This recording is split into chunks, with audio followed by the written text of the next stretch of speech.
আল আরাফা ইসলামী bank NCL টি-20 নিয়ে selectors পয়েন্টে আপনাদের সবাইকে স্বাগত জানাচ্ছি। আমাদের একটা নতুন ইনক্লুশন এবার। তো টি-20 নিয়ে আমরা আলোচনা করব। আমি আব্দুর রাজ্জাক, আমার সাথে আছে হান্নান সরকার। তো আমরা প্রথমেই যদি একটু দেখি যে পয়েন্ট টেবিলটা, যদিও প্রত্যেকটা টিমের মাত্র 2টা করে খেলা হয়েছে, আরও অনেকগুলো খেলা বাকি আছে। তো সেখানে 1 নম্বর অবস্থানে আছে রংপুর, 2টা খেলায়ও তারা 2টাই জিতেছে।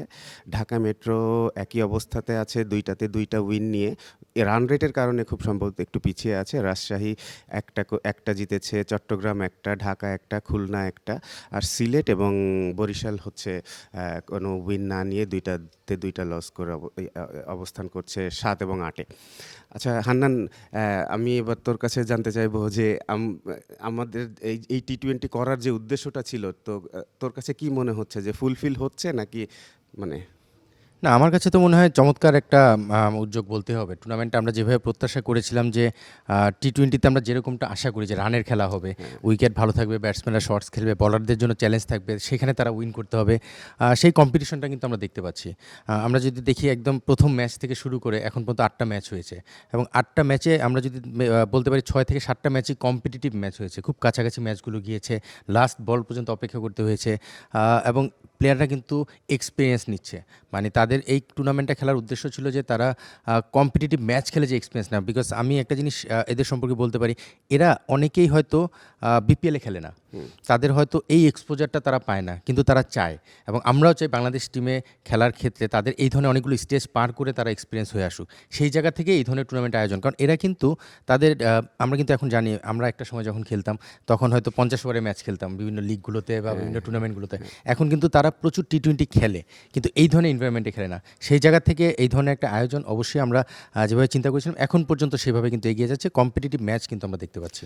হ্যাঁ, আর আরেকটা ব্যাপার তুই খেয়াল করেছিস অবশ্যই। তুই দেখ, একটা ম্যাচে 40 ওভারে 400+ রান হয়েছে। Right, right. মানে হুইচ ইজ অ্যামেজিং না, যে আমরা যেভাবে চাই যে 200 রান হবে, সেটা চেস ডাউন হবে। তো সেটা হচ্ছে অবশ্যই এটাতে একটা ধন্যবাদ পাওয়ার দাবিদার আমাদের গ্রাউন্ডস কমিটি, বিকজ ওরা খুবই সুন্দর উইকেট প্রোভাইড করছে যে টাইপের আমরা চেয়েছি, স্পেশালি টি-20-তে।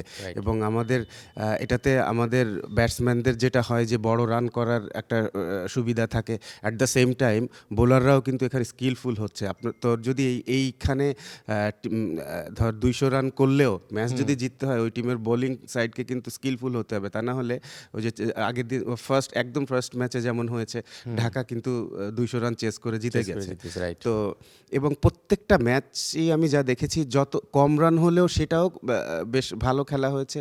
যদি দেখা গেছে 170 হয়েছে, সেটাও। তো সব মিলে আমি বলবো যে 8টা ম্যাচের 8টা ম্যাচই কিন্তু বেশ অ্যাট্রাকটিভ ছিল এবং কম্পিটিটিভ ছিল।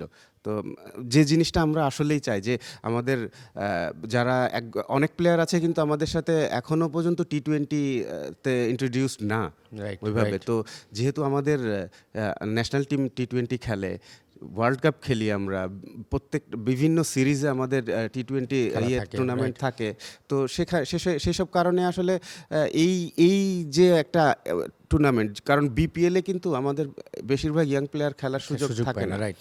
এবং আলটিমেটলি বিপিএলে যখন যেরকম টিম হয়, এক একটা টিমে 6 জন করে হয়তো লোকাল প্লেয়ার খেলতে পারে।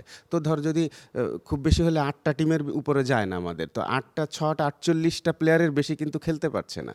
না, এটাই আমার কাছে মনে হয় রাজ, এটা সবচেয়ে ইম্পর্টেন্ট। যেমন ফর এক্সাম্পল আমরা যদি দেখি সোহান, আমরা জানি যে সোহান আমাদের টি-20 জন্য একজন ভালো প্লেয়ার হওয়ার অ্যাবিলিটি রাখে, সেই ধরনের শটসও খেলে। সে হয়তো বিপিএলে গেলে গত বছর খেলেছে, তার আগের বছর খেলেছে, উপরে ব্যাটিং করার খুব একটা সুযোগ পায়নি। সাধারণত ফরেন প্লেয়াররা থাকলে টিম কম্বিনেশনে একজন ফরেন প্লেয়ার উপরে ব্যাটিং করে, আমরা দেখেছি তাকে 4-5-এ ব্যাট করতে। এবার জিশান আলম কিন্তু বিপিএলে ম্যাচ খেলবে আমরা আশা করছি।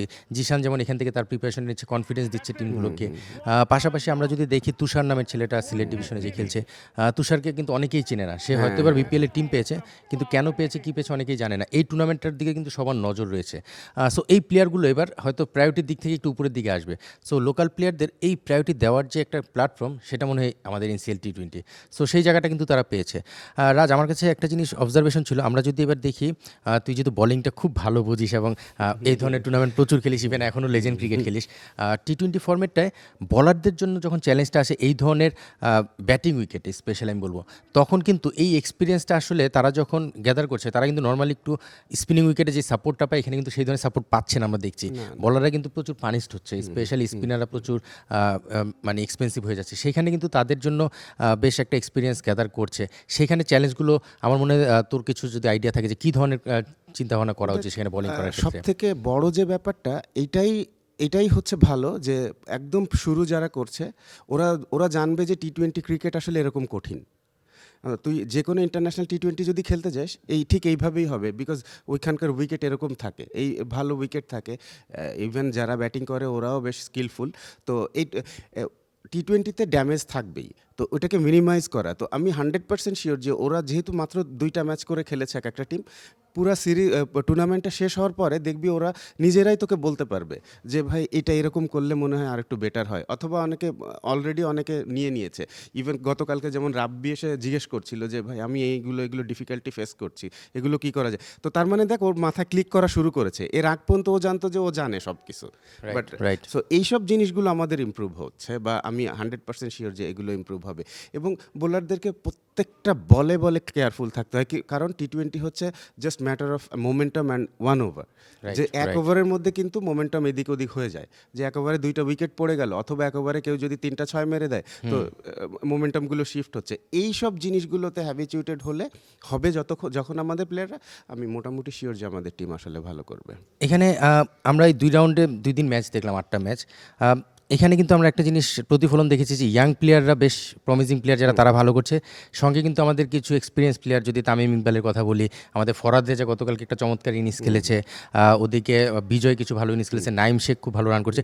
সো ইয়াং এবং সিনিয়রদের মধ্যে একটা চমৎকার মিশ্রণ দেখা যাচ্ছে। এখানে আমি কালকে যখন ম্যাচ দেখছিলাম, তামিম ইকবালের ব্যাটিংটা দেখছিলাম ওই মাঠে, যেটা আউটার গ্রাউন্ড আমাদের। তুই তো এই মাঠে মেইন গ্রাউন্ডে খেলা দেখছিলি, খুলনা বরিশালের। এই ম্যাচটাও খুব কম্পিটিটিভ হয়েছে।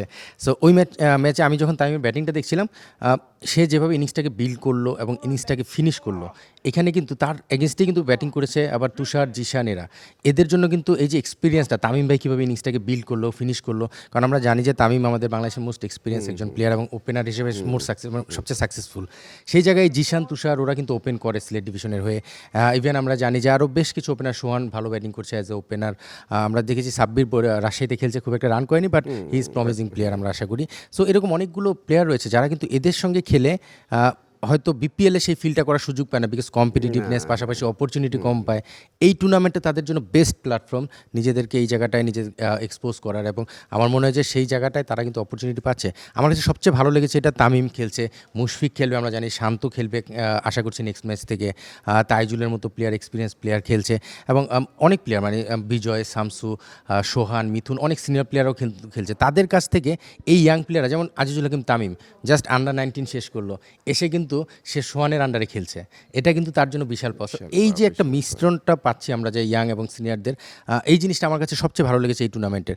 মাত্র যেটা আমরা মাত্র 2টা করে ম্যাচ খেলেছি, still long way to go, আরও 5টা ম্যাচ খেলবে, বাট এই জিনিসটা আমার কাছে খুব পজিটিভ মনে হয়েছে। আমি মনে করি অলওয়েজ যে এই দুইটার কম্বিনেশনটা ভেরি ভেরি ইম্পর্ট্যান্ট। কারণ যদি এখানে সিনিয়র প্লেয়াররা না খেলতো, তো তাহলে কিন্তু নতুন যারা, ওরা আসলে বুঝতেই পারতো না যে ওরা যা জানে তার বাইরেও যে কিছু আছে। যেমন দেখ, তুই তামিমের ইনিংস যদি দেখিস, totally different type of innings. মানে ও পুরো ম্যাচটা মেক করে ফেলেছে ওদের, তাই না? ওরা জাস্ট 15 ওভার্সের খেলা ছিল, 15 ওভার্সে কিন্তু 150-150 কাছাকাছি রান করেছে। তো ক্রেডিট গোস টু তামিম। তো এই জিনিসটাই হয়তো অন্য এই ইয়াং প্লেয়াররা হলে কিছু হয়তো মিস্টেক, ওরা ভাবতো যে 15 ওভারের খেলা, তাহলে আরও হয়তো অ্যাটাকিং হতে হবে, করতে গিয়ে হয়তো আউট হয়ে যেতে হবে। তো দেখ, ওইটারই ইম্প্যাক্ট পড়েছে কিন্তু সেকেন্ড ইনিংসে গিয়ে আমাদের ওই যে তুষার ছেলেটা খেলেছে, তো তামিম যে টাইপের, ও কিন্তু চেষ্টা করেছে সেইভাবে খেলার। তো এটা কিন্তু শিক্ষা। তো এই জিনিসগুলোর চেইন যদি ঠিক থাকে আমি মোটামুটি শিওর, কারণ এই জন্যই আমি আসলে কম্বিনেশনটা এই জন্যই পছন্দ করি সিনিয়র জুনিয়র, যে তাহলে কি হয় একটা চেইন মেনটেন হয়, যে ও যেটা জানে না একটা নতুন প্লেয়ার সব জানবে সেটা ঠিক না। Right, right. একটা সিনিয়র ও এত বছর 20 বছর ধরে, প্রায় অলমোস্ট 20 বছর ধরে ও ন্যাশনাল টিমে খেলছে, ইন্টারন্যাশনালি ও সাকসেসফুল প্লেয়ার, তো ওর কাছ থেকে যদি না নেয় তাহলে কার কাছ থেকে নিবে? Right, right. তো খুব স্বাভাবিকভাবে বেনিফিটেড হচ্ছে আমাদের ইয়াং প্লেয়াররা। শুরুতে তুই একটা কথা বলেছিলি যেটা আমি আবারও একটু মেনশন করতে চাই, উইকেট। আমাদের দেশি কিউরেটাররা কিন্তু কাজ করছে এবং তামিম গতকালকে বলেছে যে আমাদের দেশি কিউরেটাররা যে ভালো কাজ করছে তার প্রমাণ হচ্ছে আমাদের যদিও মাত্র 2টা রাউন্ড গেছে, বাট আমরা যেভাবে ব্যাটসম্যানদের কমফোর্টেবলি শর্টস খেলার যে একটা প্রবণতা দেখলাম, এটা কিন্তু উইকেটের কারণে। আসলেই কিন্তু উইকেট ম্যাটার করে। আমরা সবসময় এটা আলোচনা করি অফ দ্য রেকর্ডে যে একটা ভালো উইকেট হলে ব্যাটসম্যানরা আসলে খুব সাহস পায় যে আমি জানি এই লেন্থের বলটা এখানে আসবে, আমি সেভাবে শর্টসগুলো খেলবো। সো এই ট্রাস্টটা কিন্তু উইকেটের উপর তারা পেয়েছে এবং সেই জায়গা থেকেই শর্টস খেলছে। সো টি-20 কিন্তু অল অ্যাবাউট কনফিডেন্স এবং যে ট্রাস্টের বিষয়টা, যে আমি শর্টস খেলবো কি খেলবো না। আর এর সঙ্গে পজিটিভ যে বিষয়টা, আমাদের বলারদের যে চ্যালেঞ্জ ফেস করা, সব কিছু মিলে সোফার এখন পর্যন্ত আমরা 8টা ম্যাচ দেখেছি, 2টা দিন গেল, কালকে থেকে আবার খেলা শুরু হচ্ছে 3rd রাউন্ডের ম্যাচ থেকে। সো আমার মনে হয় যে এই টুর্নামেন্টটা আমরা যেভাবে চাচ্ছিলাম খুব সুন্দরভাবে এগিয়ে যাচ্ছে এবং এখান থেকে আমরা আসলে সত্যি কথা অলরেডি আমি শিওর যে আমরা যেভাবে দেখছি মিডিয়া থেকে শুরু করে টি স্পোর্টস খুব সুন্দরভাবে কাভারও করছে ম্যাচগুলো, একটা ইউটিউবে তাদের যাচ্ছে, আরেকটা চ্যানেলে যাচ্ছে। সো সব কিছু মিলে তারা যেভাবে কাভারেজগুলো দিচ্ছে, বাংলাদেশের প্রতিটা মানুষ কিন্তু অলরেডি এই টুর্নামেন্টটাকে নিয়ে আলোচনা করছে এবং পজিটিভভাবে চিন্তা করছে। সো ইয়াং প্লেয়ারদের প্রতি এবং সিনিয়র প্লেয়ারদের প্রতি আমি থ্যাঙ্কস দিতে চাই যে আসলে তারা যেভাবে এই টুর্নামেন্টটাকে খুব সিরিয়াসলি নিয়েছে এবং তারা সেই টুর্নামেন্টটাকে যেভাবে জাঁকজমকপূর্ণ আমরা আশা করছি পারফরমেন্স ওয়াইজ, প্ল্যানিং ওয়াইজ সব জায়গা থেকে আমি খুব পজিটিভভাবে চিন্তা করছি। আমার কাছে খুব ভালো মতো এগোচ্ছে আলহামদুলিল্লাহ। না, মাশাল্লাহ খুবই ভালো যাচ্ছে। বিকজ দেখ, ওই যে কম্বিনেশন তো থাকতেই হয় senior junior, at the same time wicket atmosphere সব কিছু Right. মিলাই কিন্তু আমি দেখছি যে আমরা যেভাবে চেয়েছি ইভেন সামটাইমস বেটার পাচ্ছে ওরা, বেটার ট্রিট হচ্ছে। তো যে জিনিসটা ভেরি ভেরি ইম্পর্ট্যান্ট, এবং আমি শিওর যে এরকমভাবে পুরো টুর্নামেন্টটা শেষ করবে আমাদের গ্রাউন্ডস কমিটি। আমি আমি আমার একটা অবজারভেশন ছিল, এটা সম্পর্কে তুই কী বলবি, যে আসলে অনেকে এটা নিয়ে প্লেয়ারও একটু কনফিউজ ছিল, বা একটা অবজারভেশন ছিল যে ওই যে কাটেল ওভার হচ্ছে লাইটের কারণে হোক বা ডিউয়ের কারণে খেলা দেরিতে শুরু হয়েছে, এই বিষয়গুলো নিয়ে তোর কোনো সাজেশন বা অবজারভেশন থাকবে কিনা প্লেয়ারদের জন্য? আমার কাছে সব থেকে বড় কথা হচ্ছে যে we can't control those things না, এবং আমরা কিন্তু আগে থেকেই জানি যে জিনিসটা আমরা কন্ট্রোল করতে পারবো না, এটা কিন্তু ইন্টারন্যাশনাল ম্যাচে হলেও তাই হবে, এই হবে। তো তোমাকে তো শিখতে হবে যে 20 ওভার খেলতেই হবে, এমন তো কোনো কথা নেই। যদি ওয়েদার খারাপ থাকে, যদি তোমার ব্যাড লাইট থাকে, তো ডেফিনেটলি উইকেল রান ওভার কাটেল ওভার খেলা হবে। তো সেটা হচ্ছে, ওটাও কিন্তু একটা প্র্যাকটিস, এটাও পার্ট অফ লাইক ক্রিকেট না। তো অবশ্যই, আমি অবশ্যই। আমি বলবো যে অ্যাবসলিউটলি ফাইন, এটা মানে just go head with that. না, আমার মনে হয় আজকে জাস্ট 2 রাউন্ড হলো, আমি শিওর যে আমরা পরের 2 রাউন্ডের পরে আবার একদিন গ্যাপ থাকবে, সেই দিন হয়তো এই আলোচনায় চলে আসবো। সো এখন পর্যন্ত 2টা রাউন্ড গেছে, আমি আসলে satisfied as a selector point of view. আমি মনে করি যে আমি যেভাবে উপভোগ করতে চেয়েছিলাম এখন পর্যন্ত সেটা করতে পেরেছি। আমার কাছেও একই হচ্ছে, এবং আমি এনজয় করছি খেলা, বেশ মাঝে মধ্যে অবশ্যই। মাঠে নেমে যেতে ইচ্ছা করে। But, yeah. ধন্যবাদ সবাইকে আমাদের সাথে থাকার জন্য। প্রত্যেকটা টিমের প্রতি আমার শুভকামনা, এবং আমি আশা করব যে আমাদের এই টুর্নামেন্টটা যেভাবে চলছে এভাবেই কন্টিনিউ করবে।